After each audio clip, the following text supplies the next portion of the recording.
which had one of the assets under the juvenile justice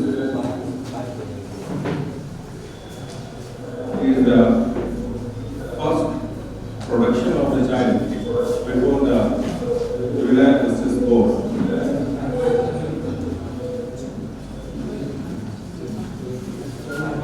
This time it is of 2015 last time that rules framed under the parent-like manner or a guardian and take care in such a way that the juvenile is that he is known to be put in the closed door or those in the jail at any point.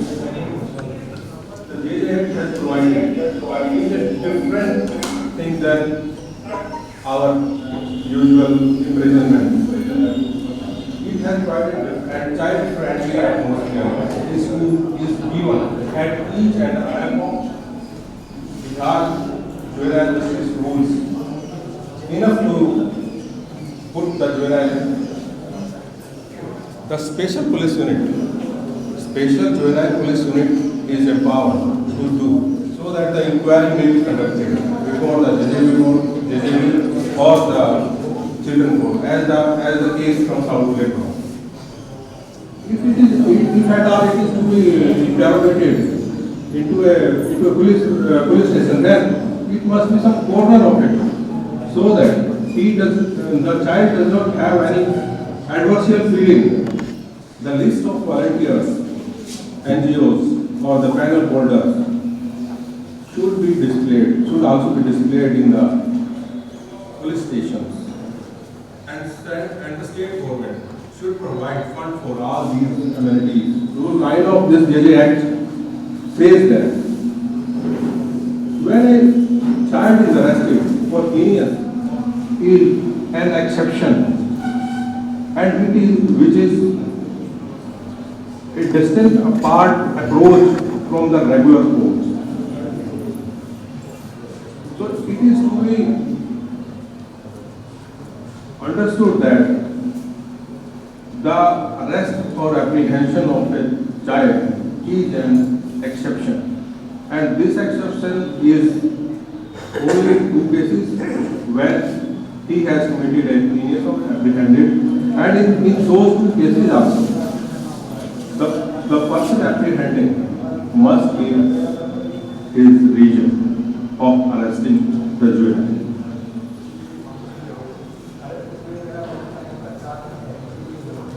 In case of petty offence or serious offences,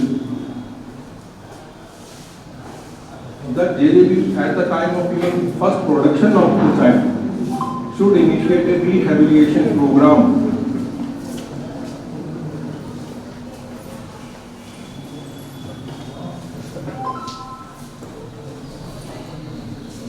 preferably the child is to be produced before JJB, principal magistrate and the mayor. Then he may be produced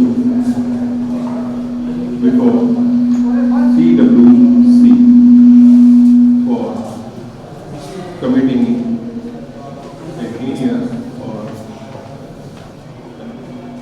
the Juvenile Justice Board has 2-3 options.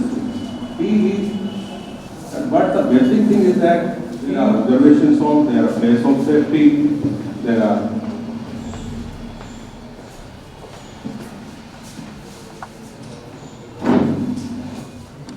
even after the first production of the juvenile, if the offense, child welfare committee, where it appears to the JJB that child is in the need of care and protection, he has the option, or before the probation officer. If he exercises this power in the child care institution, and for this also a different form is provided, that is Form 4. So the Act has delineated each and every step and illustrates it, what is to be done post production of the child, appear before the JJP. If this happens, then the usual process of 82 CRPC is not to be resorted to. And every police officer is under a bounden duty to produce information to the police. But under some actions, this time may be extended by the police commander.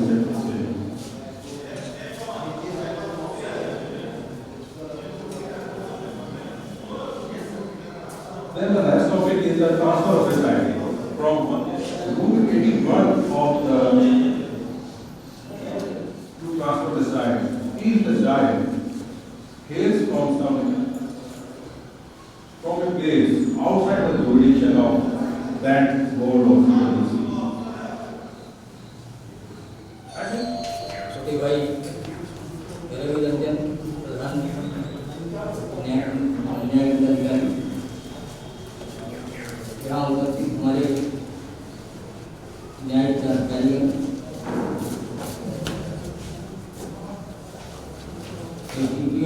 मुख्यालय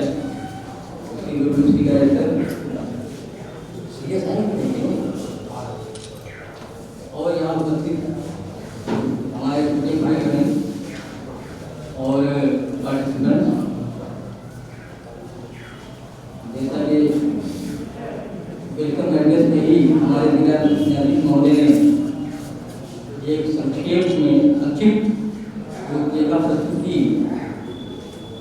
तत्पश्चात हमारे अपर सत्र जिला सत्र न्यायाधीश प्रथम ने भी जुवेनाइल जस्टिस एक्ट के विभिन्न सेक्शनों पर धाराओं पर जो 16 से 18 साल के बीच के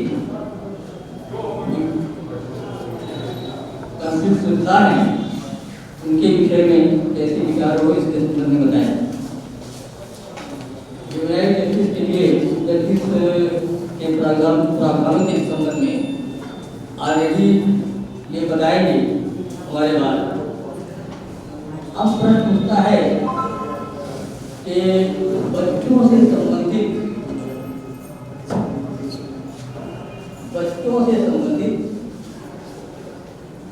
उनके वेलफेयर के लिए, कल्याण के लिए बहुत से विधान बने हुए हैं। जैसे उनके खिलाफ लैंगिक अपराध होते थे, उसके लिए भी आईपीसी में बहुत सिखाया है। उनके खिलाफ मारपीट के खिलाफ बहुत से आईपीसी में धाराएं हैं। उनके खिलाफ फोटोग्राफी जैसे कि अपराध जैसे तो इंफॉर्मेशन टेक्नोलॉजी में भी उसका प्रावधान है, उसका प्रावधान है। बाल श्रम रोकने के लिए बाल श्रम निवारण अधिनियम है। उन्हें किस तरह से संरक्षण दिया जाए, उन्हें किस तरह से एक अच्छे माहौल में एक अच्छा वातावरण, एक अच्छा एटमॉस्फेयर दिया जाए, जिससे कि उन्हें ये न लगे कि वो न्यायालय में आकर तरह तरह के प्रक्रियाओं से उन्हें करना पड़ता है।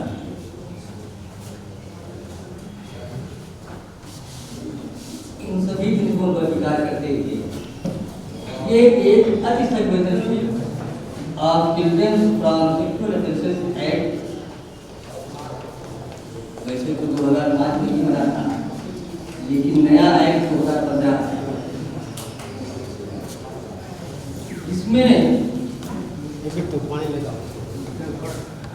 किस तरह से सामान्य अपराधों का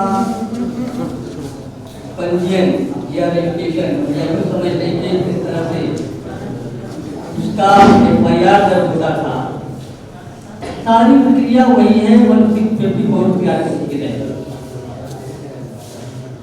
लेकिन इसे अति संवेदनशीलता देते हुए इसमें एक विशेष प्रावधान किया गया, सेक्शन 19 पोक्सो एक्ट, जिसमें यह कहा गया कि जैसे ही किसी ऐसे लैंगिक अपराध से संबंधित घटनाएं होती हैं, ये हम देखेंगे सेक्शन 19 पोक्सो अधिनियम, उसमें हम देते हैं किस तरह से उसकी रिपोर्टिंग होनी चाहिए, और वो रिपोर्टिंग एकदम 154 की तरह ही होनी चाहिए। लेकिन उसकी संरचना क्या है कि वो स्पेशल जर्नल पुलिस या लोकल पुलिस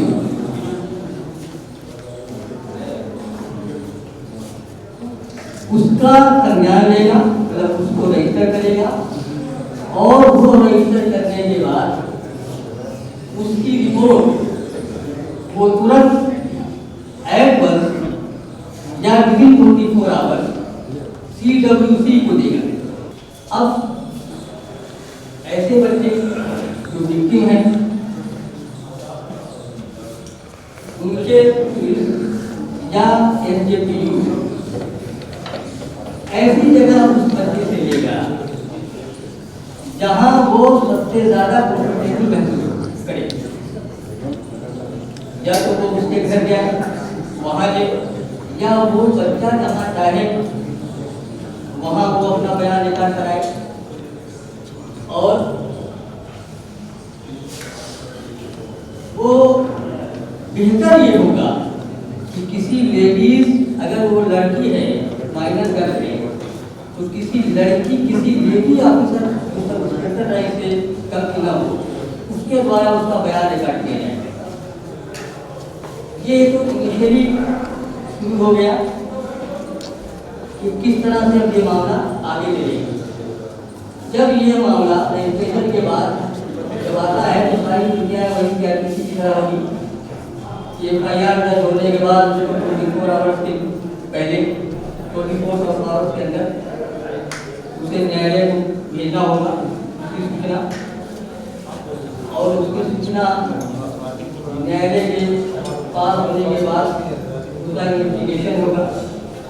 अब सवाल उठता है कि उसका इन्वेस्टिगेशन और कैसे, उसका तुरंत मेडिकल एग्जामिनेशन होना चाहिए, और वो मेडिकल एग्जामिनेशन किसी गवर्नमेंट के द्वारा चलाए जा रहे हॉस्पिटल से, या उसके द्वारा प्राधिकृत कोई प्राइवेट हॉस्पिटल से, या किसी ऐसे हॉस्पिटल से जिसको गवर्नमेंट ने किसी तरह से मान्यता प्रदान की हो, सूचीबद्ध किया। मेडिकल एग्जामिनेशन के बाद उसका असेसमेंट होगा, और वो असेसमेंट CWC के द्वारा किया जाएगा। अब CWC की दूसरी प्रक्रिया यहाँ शुरू होती है। पहले तो उसकी सूचना मिलनी चाहिए, और दूसरी प्रक्रिया ये है कि वो CWC उसका असेसमेंट करेगी कि उसको शारीरिक, मानसिक या किसी अन्य प्रकार से क्या क्षति हुई होगी।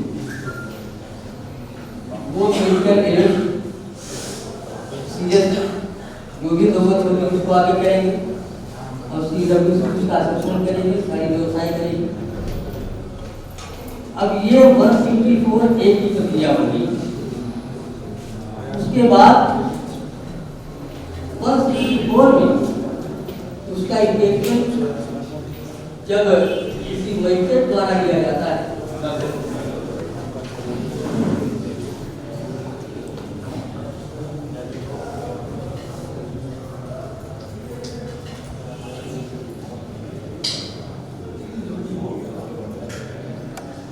तो मजिस्ट्रेट साहब को ये ध्यान देना होगा कि वो उसी रूप में, जिन तरह से वो कहे उसी रूप में उसका बयान देगा, और अगर उसकी कोई भाषा समझ में नहीं आती तो उसके लिए असिस्टेंस की जरूरत पड़ेगी। वो असिस्टेंस में जो भाषा जिसे कहते हैं, या लोग सही ढंग से कम्युनिकेट कर सके कि वो एक्चुअली कहना क्या है, और वो किस तरह से हो कि उसे लगे कि ये एक घरेलू माहौल है। मजिस्ट्रेट साहब उसके अपने हैं, उसे अनइजी फील हो।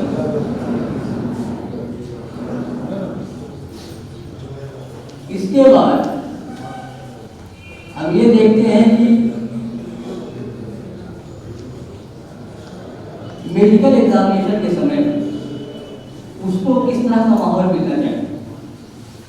तो पाया जाता है, जैसा कि सेक्शन 27 में बताता है कि in case of the victim girl is a child, the medical examination is done by the woman.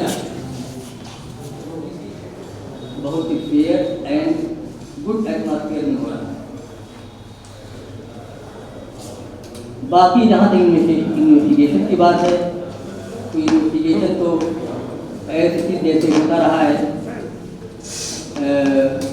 और दूसरे केसों में वो होगा। अब जब उसका स्टेटमेंट रिकॉर्ड हो गया और मेडिकल हो गया, इन्वेस्टिगेशन के बाद चार्जशीट सबमिट हो गई, तो वो अब आ जाएगा स्पेशल कोर्ट। ये सब तो पहले भी होता रहा, लेकिन अब इसमें ऐसी क्या बात है जो औरों से अलग करता है? उसकी खास वजह ये है कि एक बच्चा जो ऑलरेडी विक्टिम हो, उसे किस तरह से, बच्चा नहीं सही कोई भी हो जो किसी सेक्सुअल अफेंसेस से रिलेटेड मैटर आता था, तो उसका कोर्ट में किस तरह से कैरेक्टर असैसिनेशन होता है, वो सब देखते हुए कोर्ट में बिला वजह के दौड़ने झुकने से, कोर्ट के जैसे माहौल से बचाने के लिए ये एक विशेष नियम बनाया है। इसीलिए इसमें ये कहा गया है कि हम जो भी इससे संबंधित प्रक्रिया बनाएं वो पूरी तरह से फ्रेंडली होनी चाहिए। अब बात आती है कंपनसेशन की, तो इसमें कई जगह कंपनसेशन की बात कही गई है। एक तो पतली जैसे इंफॉर्मेशन मिलती है वैसे ही CWC को उसमें जो भी कार्रवाई है वो करनी चाहिए, और उसको दवा इलाज के अलावा उसको क्या दिया जाए ये DLSA को लिखें कि उसको क्या देना चाहिए, क्या नहीं देना चाहिए, किस तरह से नहीं। अब हम उस बच्चे की देखभाल की बात करते हैं जो विक्टिम है। इसके लिए हमारी सरकार ने अभी 9 मार्च 2020 को एक रूल बनाया है जो लैंगिक अपराधों से बालकों का संरक्षण नियम 2020 कहलाया है। इस अधिनियम में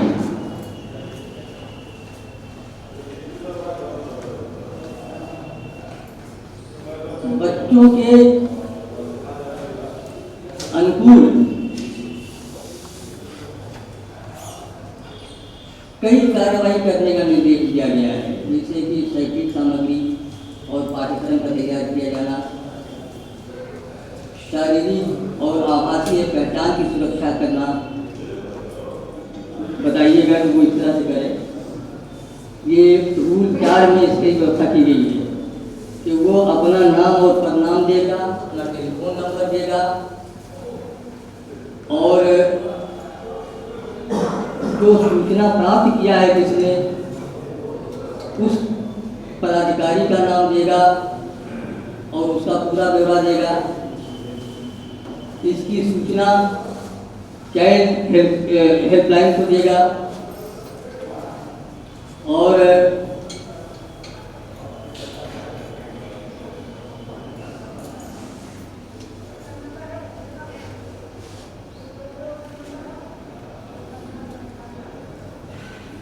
किसी परीक्षण है तो अस्पताल ले जाएगा।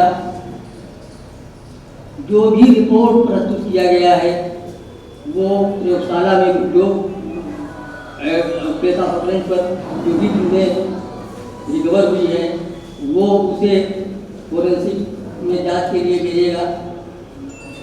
उसके माता पिता जिस पर वो भरोसा करता है उसको उसकी परामर्श के साथ जो भी उसकी ज़रूरत होगी वो सूचनाएं उपलब्ध कराएगा। उसके वकील और वकील का अधिकार उसको मिलेगा कि उसको लीगल एड दिया जाए। ये सब काम रिपोर्ट होने के बाद ये AGPU की ड्यूटी। इसके अलावा वो 24 घंटे के अंदर, जैसा कि मैंने बताया, CWC को रिपोर्ट करेगा कि नियम में। और जो भी CWC का आकलन होगा वो आपकी जिम्मेदारी है मैडम कि उसको आप आकलित करें कि उसको क्या क्या तत्काल जरूरत है, तो वो हो जो भी जिस भी तरह से उसको कहाँ रखा जाए। अगर फर्ज कीजिए कि माँ बाप के द्वारा ही कोई या उसके ऐसे स्थान पर उसके साथ कोई अपराध किया गया हो जहाँ वो रह रही हो, तो वहाँ से कहाँ रखा जाए उसको, वहाँ दोबारा भेजना मीन्स के अपराध को अपराधी को एक और अवसर देना, इन सबों से बचाव करना। इसके अलावा ये सब दायित्व जो है ये CWC और SAPD की है। अगर कोई बीमारी है पुरानी तो उसका दवा इलाज करना, ये देखना कि पारिवारिक हिंसा का तो शिकार नहीं हो रहा है, पहले रहा है, ये सब देखना। ये सब सारी चीज़ें ये सेक्शन रूल 4 में सारी व्यवस्थाएं की गई हैं। इसके अलावा जहाँ बच्चे गाँव देहात के या शहर के जहाँ भी कुछ इस तरह के माहौल में होते हैं जिन्हें उनकी भाषाएँ दूसरों का को नहीं सुना, वो बोलते कुछ है लेकिन हम नहीं समझ पाते, वहाँ ऐसे लोगों के भाषियों का या किसी विशेषज्ञ का जो उस भाषा या उस संकेतों को समझ सकता है, लेकिन इसका व्यवस्था के लिए इंतजाम करना होगा।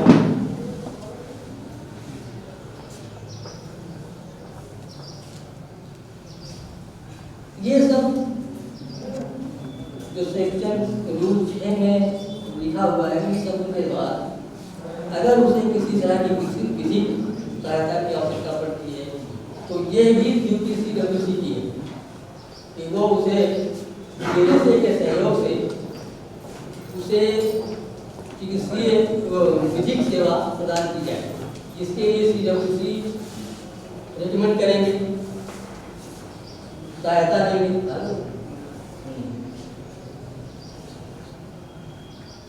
CWC की ये भी ड्यूटी है कि वो उसे विशेषतः के लिए तत्काल कार्रवाई करे। अब उसको आकलन करें उसका कि क्या उसके लिए होना चाहिए।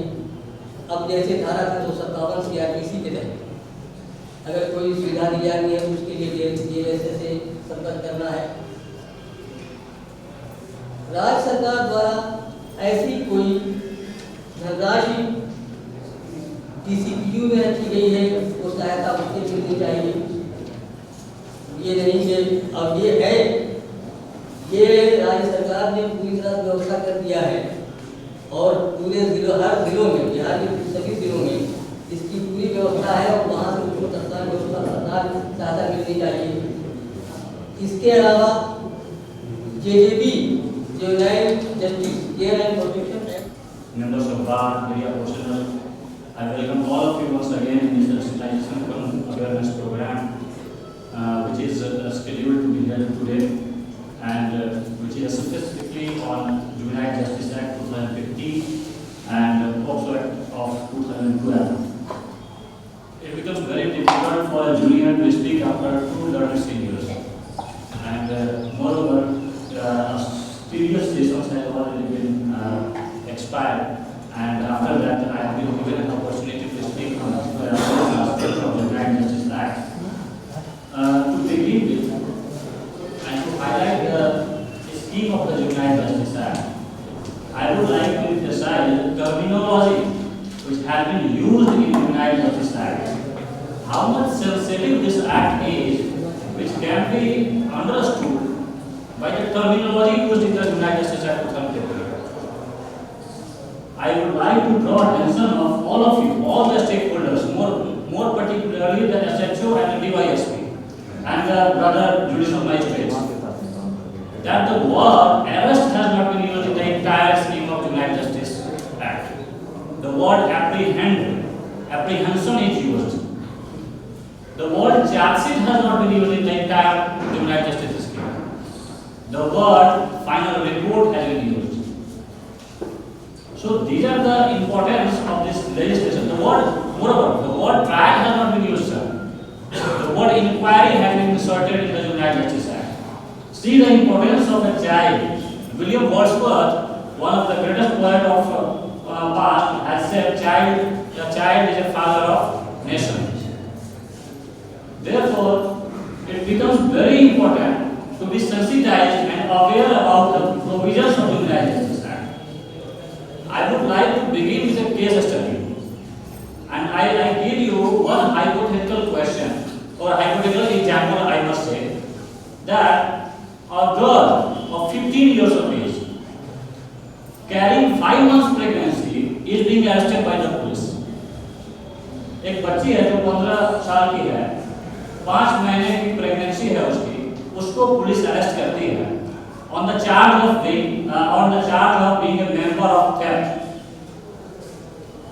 and the police personnel bring that girl who is carrying 5 month pregnancy before the court. Now I am here highlighting the role of each and every stakeholders involved in Juvenile Justice Act. When the girl was brought before the Juvenile Justice Board, what is the duty of Juvenile Justice Board? Being a board, what are the duties and responsibilities of principal magistrate and the other 2 members? What happens? The Juvenile Justice Board, after due inquiry, finds that the girl is in the need of care and protection. Therefore, Juvenile Justice Board recommends that girl to the CWC. That the girl is in need of care and protection, therefore it is being transferred to you, and look after her, to take proper care of her, give protection to her. What does CWC now does? CWC, after due inquiry, finds that the girl was sexually abused by her own uncles. Now, what the CWC does here is CWC recommends to the JJ board that the FIR should be lodged on the uncle of that girl. Then JJB recommends, after formal written application, that the FIR should be lodged on the uncle of that particular girl. Now, after taking the consultation with medical personnel, it comes to the light that the pregnancy cannot be terminated. Abortion cannot be done, as the child she was carrying was owing to the fact that sexually abused by her own uncle. So she also tried to terminate the pregnancy, but medical personnel said that no, abortion cannot be done. In these circumstances, what happens? CWC take care of all the aspects to make sure that the proper delivery is being done. Now delivery is being done. Now what happens to those child, the baby, 0 to 6 years, there comes the role of SA, a specialized adoption agency. So SA is also involved here.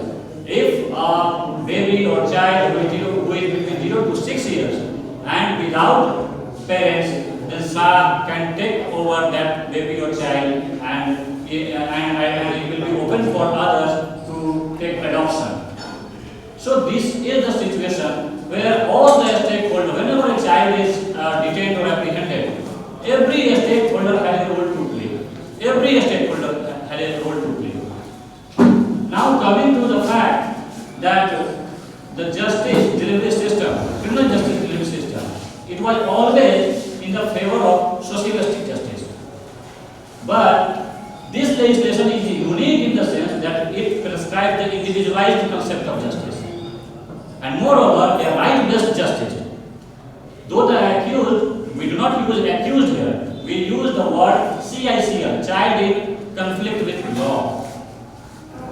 So the terminology accused has also been omitted from the entire scheme of the Act. The word used is child in conflict with law, who is below 18 years. So these are the scheme of the act. These are the justice delivery system which prescribes different formats of laws which should be used by not only the judge of court but other stakeholders also, including the police personnel. Now coming to the fact that the philosophy behind the juvenile justice scheme is a very age-old doctrine which is known as parents' patronage. इसका मतलब ये होता है कि it is the duty of the natural guardian to take care of their children, to give proper dignity and worth to their children. But when the natural guardian fails, then estate comes into the picture. And it has become a right-based approach. Earlier it was a delivery of service, but now it has become a right-based approach. It is the right of the children to seek proper mechanism to be dealt with. Now, coming to the legislative history, a brief fact I will tell, and that the first legislation which was enacted in India relating to the child, working day का भी और holiday का भी. उस holiday में एक member रहेंगे, roster बनेगा, उसमें एक मेंबर को ऑलवेज जो है after the sitting of the board उनमें एक ड्यूटी रहेगा. तो ऑल आवर में पकड़े जाते हैं तो चिल्ड्रन कैन बी पुलिस और even a single member of the board. लेकिन उस समय जो भी ऑर्डर वो पास करेंगे मेंबर जो ऑड आवर में पकड़े गए हैं इंडिविजुअल कैपेसिटी में अगर वो पास करते हैं कोई order, that order must be ratified on the next working day.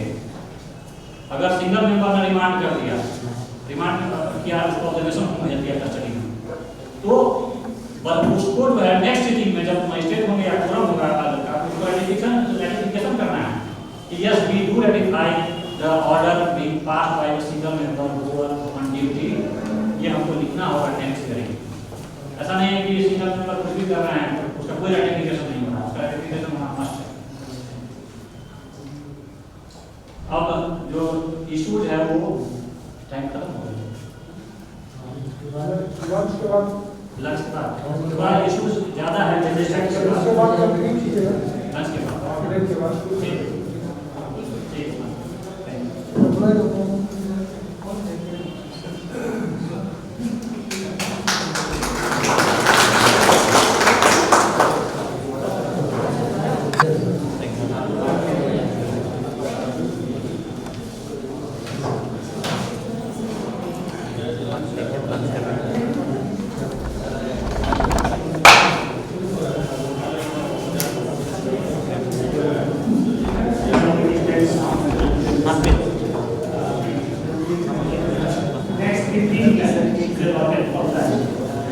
ठीक मेरा नाम आ गया था.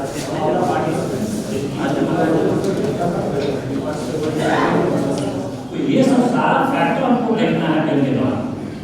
तो सीरियसनेस ऑफ ऑफेंस जो है उसको हमको ज़्यादा नहीं देखना है, हमको देखना है कि बच्चे का बेस्ट इंटरेस्ट कहाँ है, इन द इंस्टीट्यूशन और विद द पेरेंट्स. जो स्टूडेंट्स है वो ये कहता है institutionalization should be taken as a measure of last resort and bail is a rule. ये होता है बेल. दूसरा चीज है बेल हमको जो रिजेक्ट करते हैं, तो बेल जो रिजेक्शन केवी स्टूडियो की खास मुहिम कहता बेगूसराय बढ़ता बेगूसराय में आज हम लोग पहुंचे हुए थे व्यवहार न्यायालय. यहाँ पर यौन उत्पीड़न के बारे में बहुत सारी बातें हुई और सभी तरह के मजिस्ट्रेट बैठे हुए थे, जिला जज बैठे हुए थे और तमाम मुद्दों पर बातें हुई कि क्या क्या कमियां रह जाती है. तो आज हमारे साथ किशोर न्याय परिषद के प्रधान मजिस्ट्रेट रवि रंजन सर हैं. आइए जानते हैं कि यौन दुराचार और पॉक्सो एक्ट है क्या. देखिए, पॉक्सो एक्ट जो है वो चिल्ड्रन को प्रोटेक्ट करने के लिए है जिनका कि सेक्सुअल, फिजिकल, इमोशनल एब्यूज होता है समाज में. उसके लिए पॉक्सो एक्ट बनाया गया है.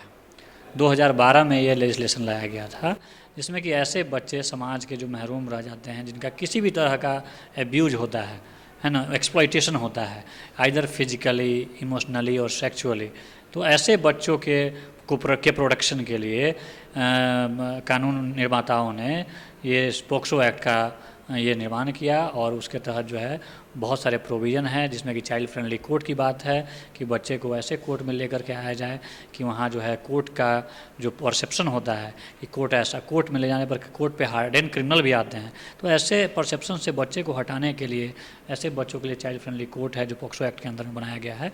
वहाँ पर उनसे संबंधित जितनी बातें होती हैं, जितना ट्रायल होता है वहाँ पर होती है। सर, यौन उत्पीड़न का बहुत मामला सामने आता रहा और एक बड़ा मुद्दा आया था मीटू का। पॉक्सो पर सब बोले हैं, है ना, हम जुवेनाइल पे बोलना है हमको, ठीक है, जुवेनाइल जस्टिस के बारे में। अच्छा सर, जुवेनाइल जस्टिस आजकल एक बड़ा मुद्दा देश में उभर कर आया है, तो जुवेनाइल जस्टिस है क्या? देखिए, जुवेनाइल जस्टिस में ऐसे बच्चों को हम लोग लेते हैं जो बच्चे किसी भी कारण से, या तो अपने बैकग्राउंड के कारण या गलत संगति के कारण वो कोई क्राइम कर बैठते हैं अपने नासमझी में। कम उम्र होता है, कभी कभी जोश भी ज़्यादा होता है, उसमें भी क्राइम कर लेते हैं, नासमझी में भी क्राइम कर लेते हैं। तो ऐसे बच्चे जो लॉ के कन्फ्लिक्ट में हैं, लॉ कहता है ये मत कीजिए, लेकिन ऐसा बच्चा जो वो कर दिया तो उसको हम कहते हैं children in conflict with law, ठीक है ना। वो लॉ के अगेंस्ट काम कर दिया, इसलिए उसको children in conflict with law कहते हैं, ठीक है ना। ऐसे बच्चों को हम लोग CICL, children in conflict with law कहते हैं। जो बच्चे किसी भी प्रभाव में आकर के जो लॉ है उसको वायलेट करते हैं, तो ऐसे बच्चों को जुवेनाइल जस्टिस एक्ट के माध्यम से हम लोग जो है डील करते हैं। सर, जब भी कोई जुवेनाइल केस पुलिस के सामने आता है तो उसकी प्राथमिकताएं क्या क्या हो जाती है उस वक्त? देखिए, पुलिस का रोल बहुत ज़्यादा है। पुलिस सबसे पहले तो वर्ड जो है पुलिस जो यूज्ड है एक्ट में वो CWPO है, चाइल्ड वेलफेयर पुलिस ऑफिसर। देखिए, वेलफेयर पुलिस ऑफिसर की बात कर रहा है ना, कि ऐसा पुलिस ऑफिसर जो बच्चे के वेलफेयर के लिए है ना। उसको हथकड़ी नहीं लगानी है, पुलिस को जो है यूनिफॉर्म में नहीं आना है ना, उसको थाने नहीं ले जाना है। ये सब बहुत सारे बच्चे, जैसे ही बच्चे को पकड़ा जाता है उसके पेरेंट्स को कांटेक्ट करना है, उनके लिए लीगल एड का मुहैया कराना है, कोई एडवोकेट को लेकर के आना है कि बच्चे को रिप्रेजेंटेशन कैसे होगा बोर्ड के सामने में।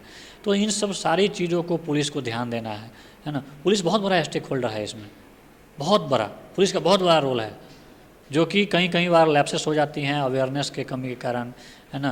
उसका संवेदीकरण नहीं हो पाता है पुलिस का समय समय पर। जो आज सेमिनार हम लोगों का हुआ सेंसिटाइजेशन कम अवेयरनेस प्रोग्राम ऑनरेबल कोर्ट के माध्यम से, वो इसीलिए ऑनरेबल कोर्ट ने कराया कि जितने भी स्टेक होल्डर है, चाहे पुलिस ऑफिसर हो, चाहे प्रोबेशन ऑफिसर हो, चाहे जो है जुडिशियल ऑफिसर्स हो, कोई भी स्टेक होल्डर, चाहे DCPU हो, चाहे चाइल्ड केयर इंस्टीट्यूशन जितने हैं उसके जो सुपरिटेंडेंट होते हैं, बाल गृह के सुपरिटेंडेंट, बालिका गृह के सुपरिटेंडेंट, जितने भी सुपरिटेंडेंट, सबका रोल उसमें दिया गया है कि बच्चे को कैसे आपको केयर करना है, कैसे प्रोटेक्ट करना है, सारा चीज़ उसमें दिया हुआ है ना। यही पुलिस को भी समझना है कि उसका क्या रोल है। जब बच्चे को जैसे ही वो लाती है तो उसको क्या करना है। बच्चे को यूनिफॉर्म में लाएंगे तो बच्चा डरेगा, अपनी बात नहीं कह पाएगा, इसलिए यूनिफॉर्म में नहीं रहना है। उसको हैंडकफिंग नहीं करना, उसको हथकड़ी किसी कंडीशन में नहीं लगाना है, बच्चे को हथकड़ी नहीं लगाना है ना। ये सब सारी बातें जो हैं वो JJ एक्ट में दी गई है, जिसको कि फॉलो करवाना है, इसीलिए यह प्रोग्राम आयोजित किया गया। सर, जब कोई डरा हुआ बच्चा आपके पास आता होगा तो आप लोग किन किन छोटी छोटी बातों पर ध्यान देते होंगे पहले? बिल्कुल, ये सबसे इम्पॉर्टेंट क्वेश्चन आपने पूछा कि कोई जो बच्चा है जो किसी भी क्राइम में संलिप्त पाया गया और उसको पुलिस के द्वारा बोर्ड के सामने जब प्रोड्यूस किया जाता है, तो बोर्ड को ये एसेस करना है कि बच्चे की मनोदशा अभी कैसी है, क्या वो डरा हुआ है, क्या वो इमोशनल हो गया है कि गलती हो गई। ये असेसमेंट आपको करना है। बीइंग ए बोर्ड आप जो है आपको एसेस करना है कि बच्चा जो है कहीं मोरली साइकोलॉजिकली जो है बहुत ज़्यादा टूट तो नहीं गया है। तो उससे हमको क्वेश्चन करना है, छोटी छोटी बातें पूछनी है, किस क्लास में पढ़ते हो, है ना, तुम्हारे दोस्त कौन कौन है ना, तुम्हारे पिताजी क्या करते हैं, ताकि वो थोड़ा सा क्लोज हो। जैसे ही क्लोज होना शुरू होता है फिर हम लोग जो है उससे पूछते हैं कि आज कहाँ गए थे, कैसे तुमको पकड़ लिया गया, है ना। तो वो तो उसको लगता है कि ये कोई साहब नहीं है ना, ये हमसे जो पूछ रहे हैं वो बता रहे हैं कि हमको फ्रेंडली ट्रीट कर रहे हैं, तो इनको हम सारी बातें बताएंगे तो हो सकता है मेरे फेवर में जो है ये कुछ करेंगे, है ना। गलती हो गई है लेकिन, या नहीं भी हुई हो तो बात की बात है, लेकिन अभी तो खैर पकड़ा के आया है, तो उसको हम लोग पहले साइकोलॉजिकली उसको जो है शांत करते हैं, उसको मॉडिफाई करते हैं, उसको कूल डाउन करते हैं कि वो फील करे कि वो घर के बाहर नहीं आया है ना, अपने माँ बाप के साथ बात कर रहा है ना, बड़े भाई के साथ बात कर रहा है, तब जा कर के वो ओपन होगा तो हमको बातें बताएगा, ताकि हम जब वो सारी बातें खुल के आएंगे तभी तो हम समझ पाएंगे कि किस कंडीशन में ये क्राइम में संलिप्त हो गया ये। सर बच्चे लोग आते हैं तो उन लोगों का मामला फास्ट ट्रैक कोर्ट में चलाकर बंद क्यों नहीं कर लिया जाता बहुत जल्दी? फास्ट ट्रैक कोर्ट का कंसेप्ट बच्चों के केस में नहीं है। जुवेनाइल जस्टिस बोर्ड जो है जे एक्ट के अंदर में काम करती है, वो अपने आप में फास्ट ट्रैक है, क्योंकि 4 महीने में यहाँ ट्रायल खत्म हो जाती है। जो इंक्वायरी होती है, ट्रायल हम लोग वर्ड यूज़ नहीं करते, इंक्वायरी वर्ड यूज़ करते हैं यहाँ। इंक्वायरी का 4 महीने का समय है, 4 महीने में बच्चे का केस खत्म हो जाना है, तो इससे फास्ट ट्रैक क्या होगा? एक्ट खुद कहता है कि 4 महीने में केस खत्म कर दीजिए, है ना। और इसीलिए 4 महीने में केस तब खत्म होगा जब सारे स्टेक होल्डर को इस एक्ट से संबंधित सारी जानकारी होगी। जिसको जो रोल प्ले करना है वो रोल प्ले करे आकर के, है ना। अब सपोज कि पुलिस को जो है जो रिपोर्ट देनी है, पुलिस रिपोर्ट नहीं देगा, 4 महीने में खत्म कैसे होगा? प्रोबेशन ऑफिसर को कोई रिपोर्ट देना है, वो रिपोर्ट नहीं देगा, केस कैसे खत्म होगा? तो ये इसीलिए ये अवेयरनेस प्रोग्राम है कि आपका ये दायित्व तो है और ये टाइम लिमिट दिया गया, इस टाइम लिमिट में आपको आकर के काम करना है। सर तो पुलिस कितना सहयोग करती है यहाँ पर आप लोगों को? सहयोग तो पुलिस की तरफ से होता है। पुलिस के सहयोग नहीं होने का कारण ये नहीं कि पुलिस सहयोग नहीं करना चाहती, उनको जानकारी का अभाव है मेरे समझ से, या अवेयरनेस की कमी है। जिस बात को ऑनरेबल कोर्ट ने समझा और ये प्रोग्राम का आयोजन करवाने का दिशा निर्देश दिया गया, और ऑनरेबल कोर्ट के गाइडलाइन के आधार पर हम लोगों ने सारे बिंदुओं को छूते हुए सारे स्टेक होल्डर को सेंसिटाइज और अवेयर करने का काम किया। सर अभी जो प्रोग्राम चलाया गया उससे कितना फ़ायदा होने वाला है आने वाले वक्त में? ये तो जब नेक्स्ट वर्किंग डे पे जब स्टेक होल्डर्स जब हमसे मिलेंगे, अपना रिपोर्ट लेके आएंगे, तब पता चलेगा कि वो कितना समझे और कितना नहीं समझे। ये तो वर्किंग है, थियरी में आप समझा देंगे लेकिन वो काम नहीं करेगा तो क्या फ़ायदा है। मैंने सारी बातों को समझा दिया, पुलिस ऑफिसर को, प्रोबेशन ऑफिसर को, सारे को समझाया, सारे स्टेक होल्डर को समझाया। अब करना उनको है, अब वो सेंसिटाइज हो गए हैं, अवेयर हो गए हैं, तो उनको चाहिए कि जो नियम है, जो बिहार जुवेनाइल जस्टिस रूल और जो कानून है जुवेनाइल जस्टिस एक्ट, उनको अक्षरशः पालन करें। बहुत बहुत धन्यवाद सर, जिस तरह से आपने जुवेनाइल जस्टिस के बारे में अवेयरनेस फैलाया, और कोर्ट में इस तरह के कार्यक्रम अगर हो रहे हैं तो कहीं ना कहीं हम लोगों को भी लगता है कि और तेज़ी से सारे मामले खत्म होंगे और तमाम लोगों को न्याय मिलेगा। बहुत बहुत धन्यवाद सर। हमारे साथ अभी हबीबुल्ला सर बैठे हुए हैं। आइए जानते हैं कि पॉक्सो एक्ट है क्या। सर पॉक्सो एक्ट और यौन उत्पीड़न का जो मामला है वो है क्या पूरा? एक्चुअली बच्चों के जहाँ तक बच्चों की बात है, ऐसे बच्चे जो लैंगिक अपराधों से ग्रसित हों, यानी कि जिनके खिलाफ, जिनके विरुद्ध कोई लैंगिक अपराध हुआ हो और वो 18 साल या उससे कम के हैं, तो उनके खिलाफ किए गए जो भी अपराध होंगे, इस विशेष अधिनियम से के बनाए गए प्रावधानों के तहत उनका विचारण होगा। उनके एक्यूज का, जिन्होंने ऐसा अपराध किया है, ऐसे एक्यूज का, ऐसे अभियुक्तों का विचारण इस न्यायालय द्वारा होता है। इसीलिए अधिनियम और माननीय उच्च न्यायालय के निर्देश पर प्रत्येक बिहार के प्रत्येक ज़िलों में एक विशेष न्यायालय खोला गया है, जो पोक्सो से संबंधित प्रावधानों का विशेष न्यायालय बोला जाता है, जिसको चाइल्ड फ्रेंडली न्यायालय भी बोलते हैं। सर एक आरोप कुछ दिन पहले बहुत हवाई हो रहा था मीटू का, जिसमें कहीं ना कहीं पॉक्सो एक्ट के तहत ही कांड बहुत पहले हुआ और मामला बाद में उठने लगा, तो इस तरह के केस को आप किस तरह देख रहे हैं? हाँ, ये देखिए, ये वास्तविकता ये है कि न सिर्फ हमारे देश बल्कि विश्व की ये समस्या है, और हर बच्चा सबसे पहले जिनके साथ वो रहता है, वो जिस घर में रहता है, वहाँ उनके रिलेटिव्स के द्वारा, उनके घर के परिवार के करीबी सदस्यों द्वारा या नात रिश्तेदारों द्वारा उन्हें यौन उत्पीड़न का सामना करना पड़ रहा है। क्योंकि एक ज़माना था जब हम इस तरह की परिस्थितियों में खामोश रहा करते थे। अब ज़माना बदल गया है, लोगों में ये हिम्मत आई है कि उनके खिलाफ़ अगर कोई लैंगिक अपराध हुआ है तो वो उसको बताएं। इसके लिए एक अलग एक एटमॉस्फेयर, बड़ा सुरक्षित और सेफ एटमॉस्फेयर दिया गया है, जहां वो रह करके अपने आप को अपनी बातें साफ साफ कह करके वो मामले को उठा सकें, और वो उसी का जो मी टू जैसा एक ट्रेंड चला था और बहुत पहले हुआ था, आपने देखा होगा कि उस पर कुछ जगह कार्रवाइयाँ भी हुई हैं, कुछ बड़े बड़े लोगों को अपने पदों से हाथ धोना पड़ा है। तो ये तो मतलब समझ लीजिए आपकी बड़ी गंभीर समस्या है, और न सिर्फ भारत की बल्कि विश्व की गंभीर समस्या है। सर, जब भी यौन उत्पीड़न के मामले आते होंगे तो पुलिस किस तरह से सहयोग करती है उत्पीड़ित परिवार को या फिर उत्पीड़ित जो भी व्यक्ति हैं उनको? एक्चुअली देखिए, सामान्य अपराधों में जो पुलिस का रोल है वो तो आप लोग देख ही रहे हैं, लेकिन इस तरह के विशेष मामले जो पोक्सो के अधीन है उसमें वास्तविकता ये है कि पुलिस को पुलिस की तरह रोल नहीं करना चाहिए, बल्कि एक गार्जियन, एक परिवार के मुख्य सदस्य के भांति ऐसा व्यवहार करना चाहिए। बच्चों को उन्हें ये फील नहीं होने देना चाहिए कि उनके खिलाफ जो घटना घटी है उसके लिए वो मजाक का पात्र बने, हंसी का पात्र बने। इसीलिए इसके लिए एक स्पेशल यूनिट ही बनाई गई है जिसको कहा जाता है SJPU, special juvenile police unit. और पुलिस यूनिट ये प्रत्येक थानों में एक ऑफिसर होता है जो इस तरह के बच्चों के बारे में भी बात करता है, बच्चों के। सर, जब यौन उत्पीड़न का मामला आता है तो समाज कितना हीन दृष्टि से इस मामले को देखता है, इसको समाज किस तरह से छुपाने का प्रयत्न करता है? एक्चुअली देखिए, जिसके साथ घटना होती है वो वास्तव में सिर्फ घटना का ही शिकार नहीं होता, बल्कि सामाजिक नज़रिए से भी वो अपने आप को ठगा सा महसूस करता है।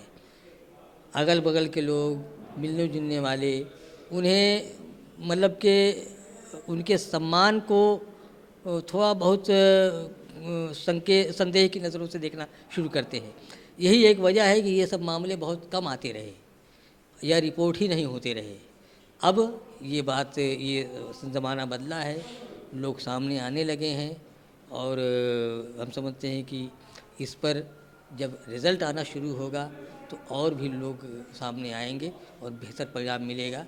और ऐसे लोग जो बाल अपराध करते हैं, बच्चों के साथ जो अपराध करते हैं, ऐसे लोगों को धीरे धीरे समाज जो है निगलेक्ट करना शुरू करेगी और वो अपमानित महसूस करेंगे, तो ये धीरे धीरे सुधार होगा। सर, आप लोगों ने जो आज जागरूकता कार्यक्रम चलाया है उसके मुख्य उद्देश्य क्या थे? उसका मुख्य उद्देश्य ये था कि किस प्रकार हम इस मामले को न्यायिक दृष्टिकोण से सफल बनाएं। जहाँ मतलब कि आम अपराधों में FIR होता है या कंप्लेंट होता है, लोग गवाही देने जाते हैं, ये वो सब होता है।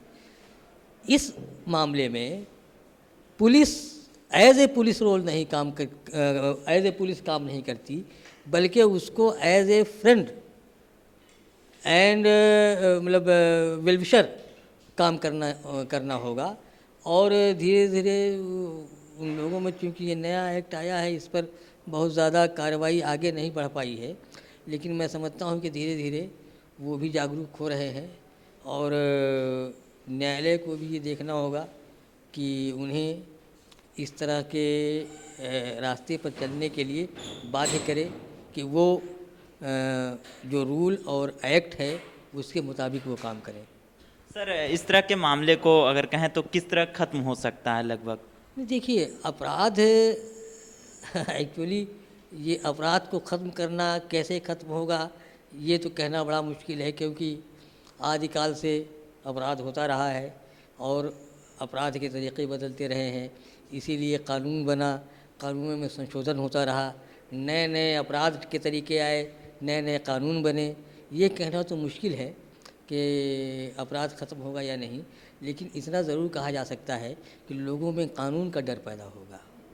सर, अगर देखें तो निर्भया के मामले में भी यौन उत्पीड़न का मामला था और बहुत वक्त लगा कहीं ना कहीं सबों को फांसी होने में या रिजल्ट आने में बहुत वक्त लगा, तो इतना वक्त फास्ट ट्रैक कोर्ट में क्यों नहीं इस सब मामले को ख़त्म किया जाए जल्द से जल्द? नहीं, देखिए, इसीलिए इस विशेष कानून में, पोक्सो में, ये इस विशेष व्यवस्था की गई है कि 2 महीने के अंदर अंदर उसकी चार्जशीट आ जानी चाहिए। और 1 साल के अंदर अंदर इसका निस्तारण हो जाना चाहिए।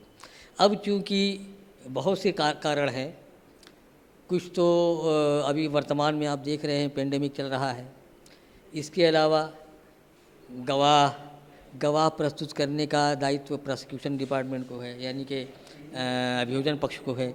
अभियोजन पक्ष जब प्रयास करता है तो कभी कभी गांव और आसपास के लोगों द्वारा भी उन्हें रोकने की कोशिश की जाती है, समझौता का दबाव पड़ता है वगैरह वगैरह।